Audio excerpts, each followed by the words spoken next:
Hello guys, வணக்கம். This is Anbuseelan. இன்னைக்கு நம்ம என்ன பார்க்க போகிறோம் அப்படின்னா, அவுட் ஆஃப் த மணியில் நீங்கள் ட்ரேட் பண்ணுறீங்க அப்படின்னா நீங்கள் கவனிக்கக்கூடிய முக்கியமான 5 விஷயங்கள் என்னென்ன அப்படிங்கிறது தான் என்டையராக இந்த வீடியோவில் பார்க்க போகிறோம்.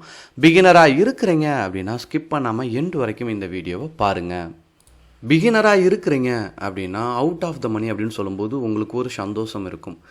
ஏன் அப்படின்னு கேட்டிங்க அப்படின்னா ப்ரீமியம் ரொம்ப கம்மியாக இருக்கும். இதில் தான் நிறைய பேர் லாஸ் பண்ணுறதுக்கும் ஒரு முக்கியமான காரணமே. முதலாவது விஷயம், 5 பாயிண்டில் முதலாவது விஷயம் என்ன அப்படின்னா, நீங்கள் நார்மலாக இந்த மணியில் காட்டிலும் சரிங்களா, அவுட் ஆஃப் த மணியில் ஓஏ டேட்டா, அதாவது அவுட்ஸ்டாண்டிங் கான்ட்ராக்ட் வந்து நிறையா இருக்கும், நிறைய பார்ட்டிசிபெண்ட்ஸ் இருக்கும் சரிங்களா. இப்போ நார்மலாக இந்த செக் பண்ணிங்க அப்படின்னா, இப்போ இது வந்து கால் ஆப்ஷனுக்குரிய இந்த மணி சரிங்களா. இதில் நீங்கள் பாருங்கள், ஓஏ டேட்டா கம்மியாக தான் இருக்கும் சரிங்களா. அப்படியே நீங்கள் கீழே ஸ்க்ரோல் பண்ணுங்கள், அவுட் ஆஃப் த மணியில் பாருங்கள், பார்ட்டிசிபெண்ட்ஸ் பயங்கரமாக இருக்கும். அதே மாதிரி புட் ஆப்ஷன் சைடு நீங்கள் பாருங்கள், இந்த ஒயிட் கலரில் இருக்குல்ல, இது எல்லாமே புட்டுக்கு அவுட் ஆஃப் த மணி சரிங்களா. இங்கே நல்லா பார்ட்டிசிபெண்ட்ஸ் இருப்பாங்க. எல்லா ஸ்ட்ரைக்லேயுமே நபர்கள் இருக்கிறாங்க பாருங்கள் சரிங்களா. எந்த ஸ்ட்ரைக் எடுத்தாலும் அந்த ஓஏ டேட்டா கான்ட்ராக்ட்ஸ் இருக்குது சரிங்களா, அவுட்ஸ்டாண்டிங் கான்ட்ராக்ட்ஸ் இருக்குது. இதில் நீங்கள் கவனிச்சிங்க அப்படின்னா கான்ட்ராக்ட் பார்ட்டிசிபெண்ட்ஸே இல்லை அப்படிங்கிறது உங்களுக்கு தெரிய வரும் சரிங்களா. இதனால தான் எல்லோரும் என்ன பண்ணுறாங்க, அவுட் ஆஃப் த மணியில் ட்ரேட் பண்ணுறதுக்கு முக்கியமான காரணம். ரெண்டாவது கேட்டிங்க அப்படின்னா நான் சொன்ன மாதிரி ப்ரீமியம் என்ன, இப்போ நீங்கள் யோசித்து பார்த்தீங்க அப்படின்னா, நான் இந்த மணியில் ட்ராவல் பண்ணி ஒரு ட்ரேடை எக்ஸிக்யூட் பண்ணால் எனக்கு கிட்டத்தட்ட ஒரு 10,000 இருந்தால் தான் நார்மலாகவே என்னால் என்ன பண்ண முடியும், 10 to 15 இருந்தால் தான் என்னால் ட்ரேடே எக்ஸிக்யூட் பண்ண முடியும். ஆனால் அவுட் ஆஃப் த மணியை பொறுத்த மட்டும் இங்கே நீங்கள் பார்த்தீங்கன்னா கான்ட்ராக்டோட, அதாவது அந்த ப்ரீமியம் பார்த்தீங்க அப்படின்னா வெறும் 13 பாயிண்டில் தான் இருக்குது சரிங்களா, 26,200. அதே போல் இங்கே நீங்கள் 25,800 எடுக்கிறீங்க அப்படின்னா வெறும் 10 பாயிண்ட் 11 பாயிண்டில் தான் இருக்குது. அப்போது இந்த ரீசன்னால் நம்ம என்ன பண்ணுறோம், விருப்பப்படுறோம் சரிங்களா. 4th பாயிண்ட் என்ன அப்படின்னா, நீங்கள் இதில் சக்ஸஸ் பண்ணணும் அப்படின்னு நீங்கள் நினச்சிட்டீங்க அப்படின்னா உங்களுக்கு ப்ராப்பராக டெக்னிக்கல் அனாலிசிஸ் தெரியணும்.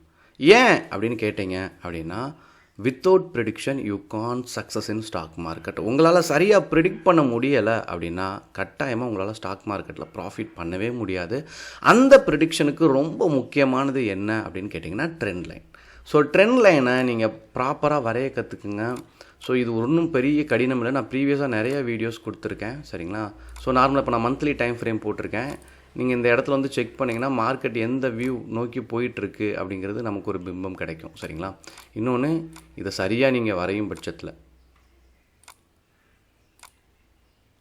உங்களுக்கு ஐடியாஸ் ப்ராப்பராக க்ரியேட் ஆயிரும் சரிங்களா.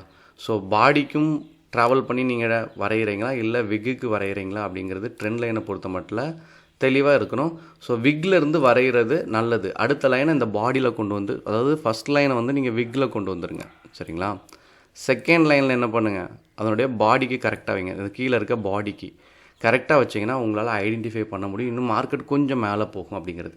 இந்த மாதிரி கொஞ்சமாக மேலே போகும் மார்க்கெட் அப்படிங்கும்போது நீங்கள் என்ன பண்ணக்கூடாது அப்படின்னா, இந்த மாதிரியான அவுட் ஆஃப் த மணியில் போயிட்டு ட்ரேடை எக்ஸிக்யூட் பண்ணக்கூடாது.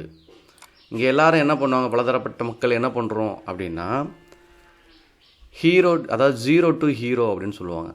அதுக்கு இந்த அவுட் ஆஃப் த மணியை பெருவாரியாக பயன்படுத்துவாங்க சரிங்களா. அந்த மாதிரியான மிஸ்டேக்ஸ் பண்ணவே பண்ணாதீங்க. 400-500 பாயிண்ட் கீழே நல்லா சரிஞ்சால் மட்டும்தான், நல்லா மேலே அப் ட்ரெண்டில் போனாலும் சரி, டவுன் ட்ரெண்டில் போனாலும் இந்த மாதிரி 400-500 பாயிண்ட் இருந்தால் தான் அவுட் ஆஃப் த மணியில் மொமெண்டம் இருக்கும் சரிங்களா. 4th பாயிண்ட், ஒரு ஸ்ட்ராட்டஜியை நீங்கள் எப்போதுமே பயன்படுத்தணும் சரிங்களா.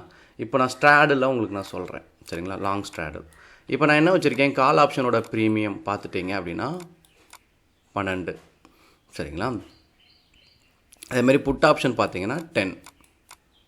இப்போ இங்கேருந்து மார்க்கெட் ஒரு 400 பாயிண்ட் 26,000 அப்படி ட்ராவல் ஆகி 26,400 26,500 ரீச் ஆச்சு அப்படின்னா இந்த கால் ஆப்ஷன் என்ன ஆகும் அப்படின்னா நல்லா மார்க்கெட்டில் மூவ்மெண்ட் கொடுத்து, எக்ஸாம்பிளுக்கு இது ஒரு 100 போய் ரீச் ஆகுதுன்னு வச்சுப்போம் சரிங்களா.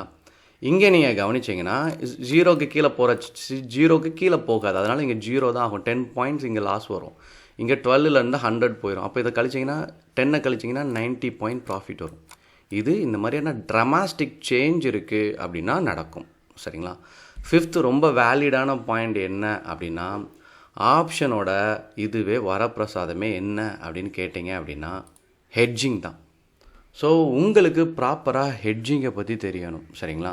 இப்போ எந்த மாதிரியான ஸ்ட்ராட்டஜியை பயன்படுத்தணும் அப்படிங்கிறது தெரியணும். இந்த மாதிரி நீங்கள் அவுட் ஆஃப் த மணி எடுக்கும்போது வெறும் 1762 ரூபா இருந்தாலே நம்மளால் என்ன பண்ண முடியும், இதுக்குள்ளே பார்ட்டிசிபேட் பண்ண முடியும், சரிங்களா? ஆனால் நீங்கள் ஆப்ஷனோட முழுமையான ஸ்ட்ராட்டஜியெல்லாம் நீங்கள் எடுத்து பார்த்தீங்கன்னா அப்படின்னா காலர், ஸ்ட்ராடல் இதெல்லாம் நீங்கள் பார்த்தீங்க அப்படின்னா இதில் எல்லாமே சிங்கிள் ஆக்ஷனே இருக்காது, டபுள் ஆக்ஷன் இருக்கும், சரிங்களா?